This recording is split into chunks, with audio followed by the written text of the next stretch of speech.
Segunda-feira, 21 de abril. Luto mundial. Morre aos 88 anos Papa Francisco. A Arquidiocese da capital catarinense também lamenta a perda e presta homenagens ao líder religioso. Tempestade de granizo atinge Serra Catarinense, cobre asfalto de gelo e causa destruição de pomares. Em Chapecó, uma microexplosão durante a chuva forte e ventos de quase 100 km por hora arrancou telhados de vários imóveis. Sejam bem-vindos! Estamos chegando com a edição de hoje do SC Acontece.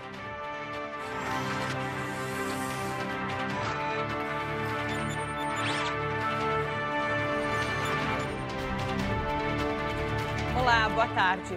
Depois de um domingo de Páscoa com a celebração da vida por cristãos e religiosos, a segunda-feira amanheceu de luto pela morte do Papa Francisco. O pontífice morreu nesta madrugada aos 88 anos. O líder católico esteve internado em Roma até março devido a uma pneumonia. Desde então estava sob cuidados no Vaticano. Nesta manhã, a Arquidiocese da capital catarinense também lamentou a perda. O Papa Francisco faleceu após 12 anos ocupando o cargo máximo da Igreja Católica. Em fevereiro, ele foi internado devido a uma infecção respiratória. Foi diagnosticado com pneumonia bilateral e teve uma crise respiratória asmática prolongada. O primeiro Papa sul-americano fez a última aparição pública no domingo de Páscoa, na Praça São Pedro, no Vaticano, e falou brevemente aos fiéis. A Arquidiocese de Florianópolis relembrou a trajetória de Francisco. Os cristãos católicos não têm que se ocupar só consigo, deve sair. O cristão é alguém que sempre está em saída para todas essas realidades. Essa atitude marcou muito o pontificado dele. O governador de Santa Catarina, Jorginho Melo, lamentou a perda do Papa. Em uma postagem, escreveu: que Deus ilumine a escolha da Igreja e que sejamos lembrados de suas palavras. Envolver-se na política é uma obrigação para o cristão. O dinheiro tem que servir, não governar. A Procuradora-Geral de Justiça, Vanessa Cavalazzi, prestou condolências. Afirmou que devemos não apenas recordar as palavras de Francisco, mas agir conforme os princípios que ele ensinou. A importância da empatia e do amor ao próximo, lutando por um mundo mais justo e fraterno. A Prefeitura de Florianópolis decretou luto oficial de 3 dias, reconhecendo as ações do Papa Francisco em prol das pessoas mais vulneráveis e no diálogo com as demais religiões. Uma missa foi agendada para 6h15 da tarde, aqui na Catedral Metropolitana da capital. Com a morte do Papa, 138 cardeais devem se dirigir a Roma para escolher o novo líder da Igreja Católica. E em oração, pedindo o Espírito Santo, farão o processo de eleição. Esse processo deve acontecer entre 15 e 20 dias. Estamos também aguardando a definição. Dos 7 brasileiros que vão participar do conclave, 3 são catarinenses. Dom Leonardo Urich Steiner, nascido em Forquilinha, Dom João Braz de Avis de Mafra e Dom Jaime Spengler, nascido em Gaspar. Moradores da Serra Catarinense compartilharam imagens de um fim de semana que vai ficar para a história. Uma tempestade de granizo mudou completamente a paisagem da região. Até parece neve. O asfalto em frente às casas ficou completamente esbranquiçado. A grossa camada de gelo até foi confundida com nevasca. Esta foi a mais intensa tempestade de granizo já registrada em São Joaquim, na Serra Catarinense. Este morador caminha sob o granizo e chega a afundar os pés nas pedrinhas de gelo. Depois, ele ainda segura um bloco de granizo na mão. A beleza das imagens colide com os prejuízos causados nos pomares da Vila Boava, a maior região produtora de maçã de São Joaquim. Diversos produtores sofreram prejuízos na safra. As árvores tiveram galhos quebrados e folhas destruídas. Nem mesmo as telas de proteção suportaram a intensidade do granizo. Uma perda irreparável para muitos, num fenômeno sem precedentes na localidade. A Prefeitura de São Joaquim decretou situação de emergência.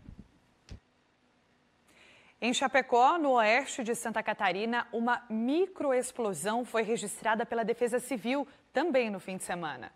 Nas imagens aéreas, a Defesa Civil mostra os estragos causados pela microexplosão. Barracões e outros imóveis foram destelhados e árvores foram arrancadas pelas raízes. Os ventos chegaram a 90 km por hora e quase 80 casas foram atingidas. Em um único aviário, mais de 13 mil aves morreram. Prejuízo para os produtores. A microexplosão ocorreu após uma combinação da atuação de áreas de baixa pressão e aproximação de uma frente fria, com chuvas rápidas e fortes na região oeste do estado. O temporal atingiu principalmente a região norte de Chapecó. Equipes da Defesa Civil e Assistência Social trabalharam na entrega de lonas e telhas. Não houve feridos nem desalojados. Uma breve pausa agora por aqui. Voltamos em instantes com as últimas informações da edição de hoje. Agora, 12h51.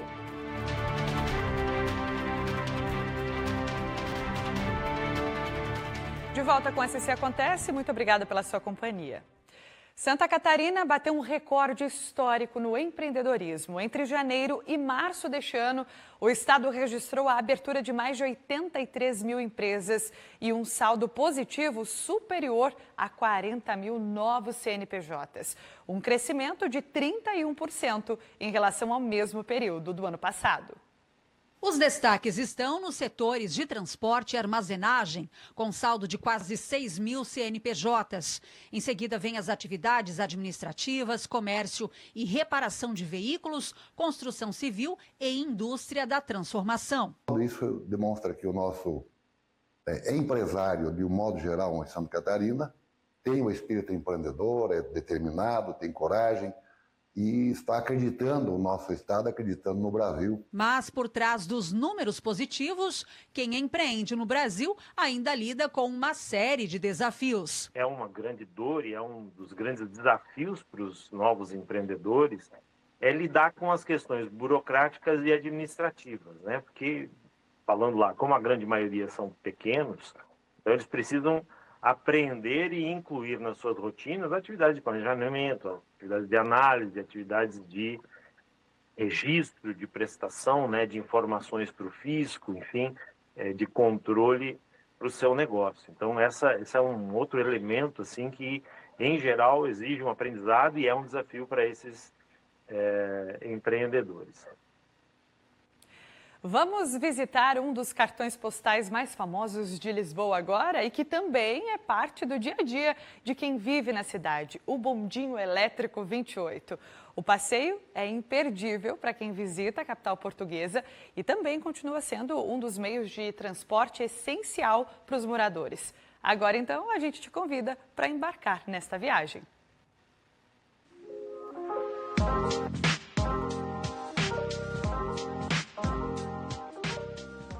Famoso entre os turistas, mas um transporte que ajuda moradores no sobe e desce das ladeiras de Lisboa. Vamos dar uma volta no Bondinho Elétrico 28, um clássico da cidade.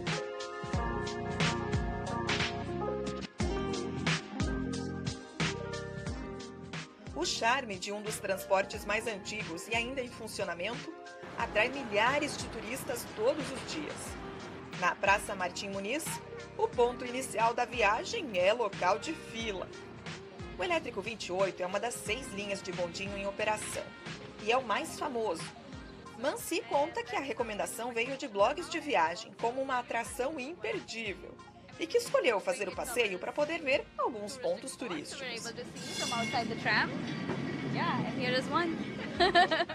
É uma boa estratégia.